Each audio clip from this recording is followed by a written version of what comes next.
दोस्तों नमस्कार, स्वागत है आप सभी का हमारे चैनल पर। आज से हम लोग एक नया सीरीज स्टार्ट कर रहे हैं जो बिहार एसएससी सीजीएल के लिए बहुत ही महत्वपूर्ण है।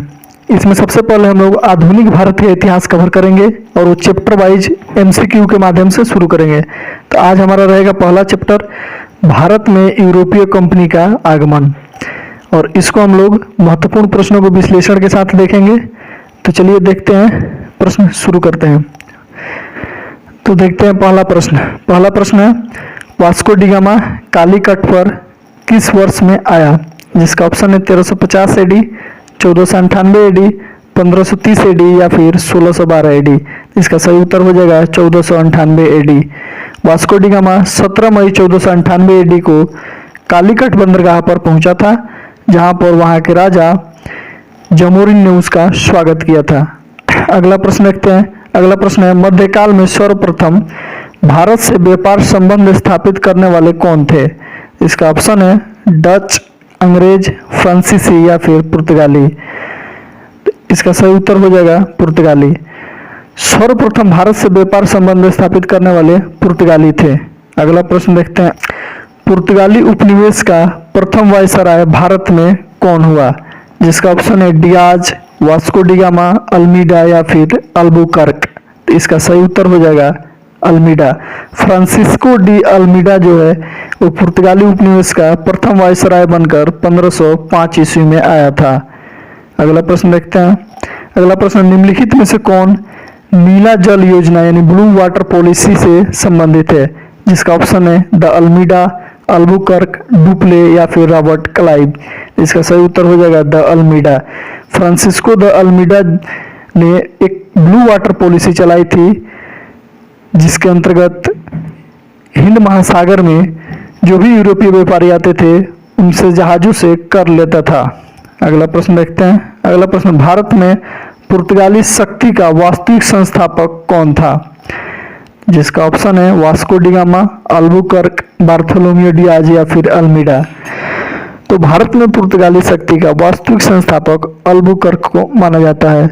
अल्बुकर्क ने 1510 ईस्वी में बीजापुर के शासक यूसुफ आदिल शाह से गोवा को छीना था।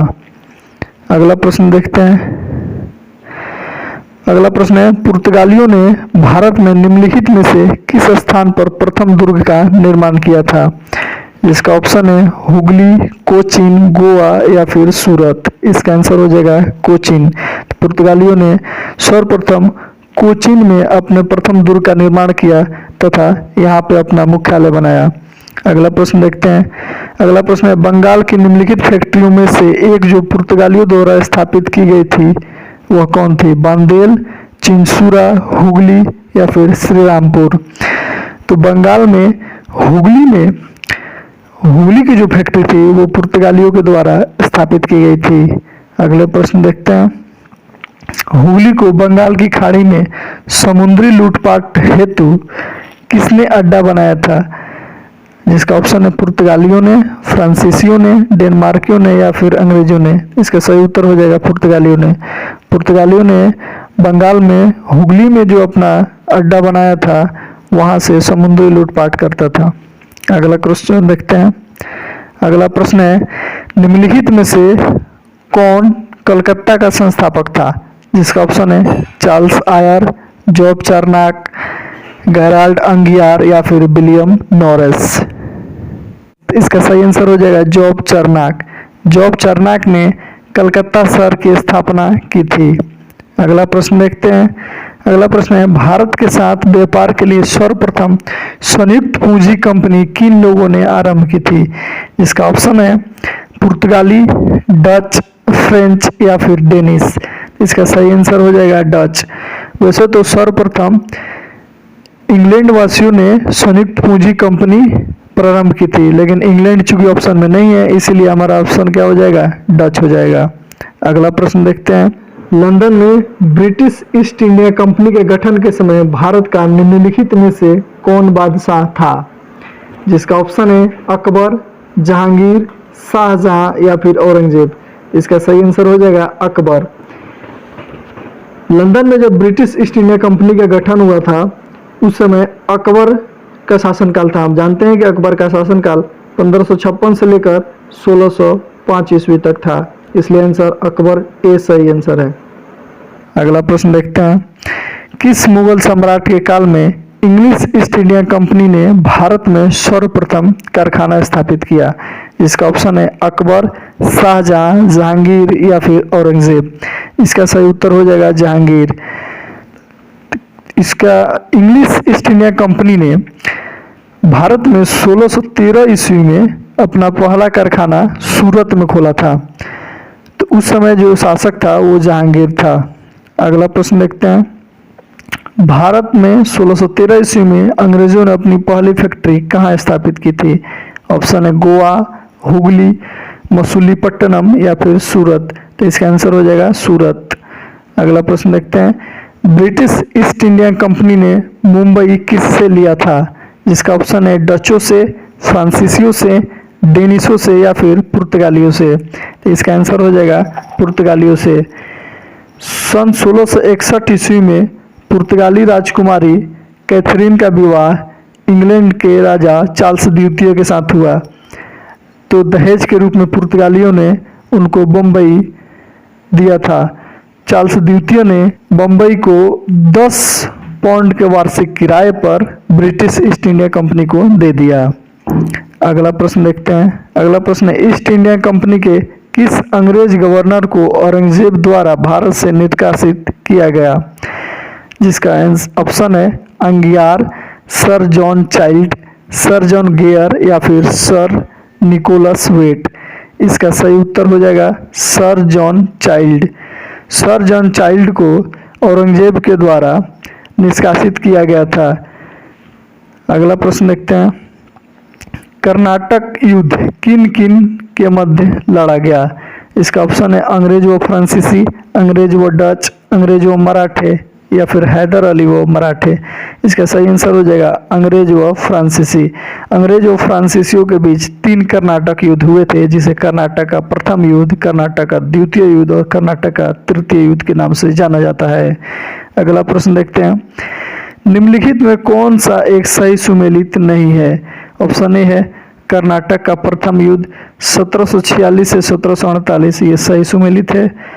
अगला दूसरा ऑप्शन है कर्नाटक का द्वितीय युद्ध 1750 से 1752, ये सही सुमेलित नहीं है।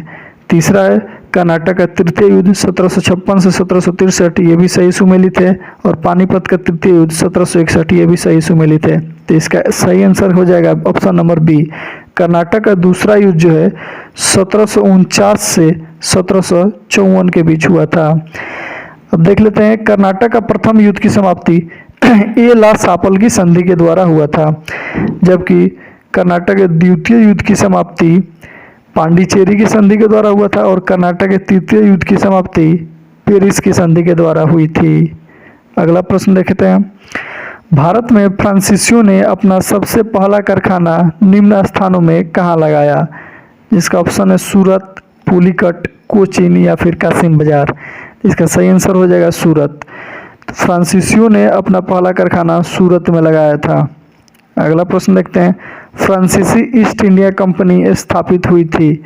ऑप्शन है लुई 14वें के शासनकाल में, लुई 13वें के शासनकाल में, लुई 16वें के शासनकाल में या फिर लुई 15वें के शासनकाल में।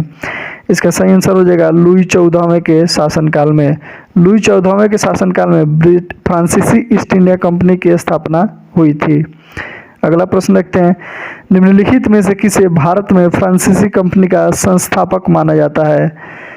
जिसका ऑप्शन है रिस्लू, मजारे, काल्बर्ट या फिर फ्रैंको मार्टिन। इसका सही आंसर हो जाएगा काल्बर्ट। काल्बर्ट को भारत में फ्रांसीसी कंपनी का संस्थापक माना जाता है। अगला प्रश्न देखते हैं, डच ईस्ट इंडिया कंपनी ने किस वर्ष अपनी फैक्ट्री पटना में स्थापित की थी? जिसका ऑप्शन है 1601, 1632, 1774 या फिर 1651। इसका सही उत्तर हो जाएगा 1632। डच ईस्ट इंडिया कंपनी ने अपनी फैक्ट्री पटना में 1632 में स्थापित की, जो अभी वर्तमान में पटना कॉलेज के नाम से जाना जाता है। अगला प्रश्न देखते हैं, अंग्रेजी शासनकाल में भारत का कौन सा क्षेत्र अफीम उत्पादन हेतु प्रसिद्ध था? ऑप्शन है बिहार, गुजरात, बंगाल या फिर मद्रास। इसका सही उत्तर हो जाएगा बिहार। अंग्रेजी शासनकाल में बिहार से अफीम एवं सोरा का उत्पादन होता था। ये वीडियो आपको कैसी लगी कमेंट सेक्शन में ज़रूर बताएं। यदि यह वीडियो आपको पसंद आई हो तो लाइक, शेयर एंड हमारे चैनल को सब्सक्राइब ज़रूर करें। धन्यवाद।